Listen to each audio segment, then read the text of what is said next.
All right, time's now 4:45. Let's get back over to Peyton. All right, main story the next couple of days is going to be the heat, and then it will eventually turn back into stormy weather. But for today, take a look at this. A heat advisory. It's just one of those days you do need to be a bit extra careful if you got to be out in it.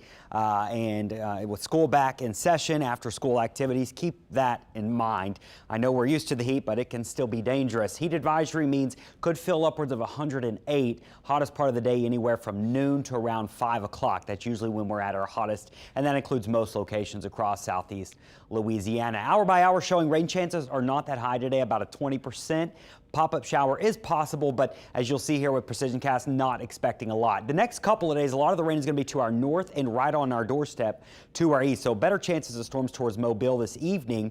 And as we go into tonight, things wind down. Tomorrow, it looks like some storms will race from the north to the south. And we could see one or two of these storms in the area later tomorrow evening into tomorrow night, but generally they'll be weakening as they move in. If you do get a storm, it could produce some gusty winds. That's the main thing we're going to be watching.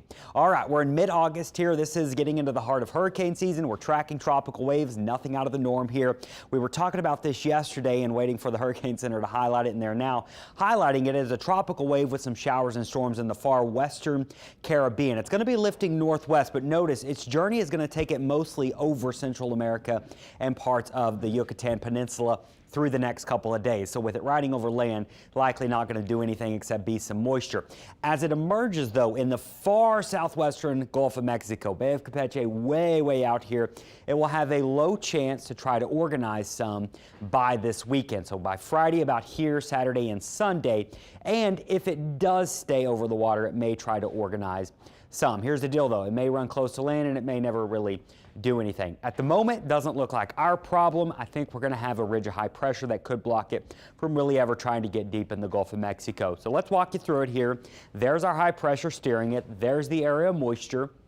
The tropical wave, notice, riding over Central America, riding over the Yucatan, getting into the southwestern Gulf by Friday. This is when it might try to organize some. I was looking at the upper air environment. There is going to be wind shear. There is going to be dry air. So models are not very aggressive with this. But notice, high pressure blocking it, moving it into Texas or maybe into Mexico. Of course, they need the moisture, so they may be looking forward to it. And we may see a little moisture from it by early next week. But overall, it doesn't look like a big concern right now. But we will watch it. It's mid-August. I do truly take the tropics day by day by the time we get to this point. There's your 7-day forecast, staying hot and mostly dry through Wednesday, but there's your stormy weather returning by Thursday and Friday, and we'll have some scattered storms as we head into the upcoming weekend. But look what the temperatures do, back in the 80s.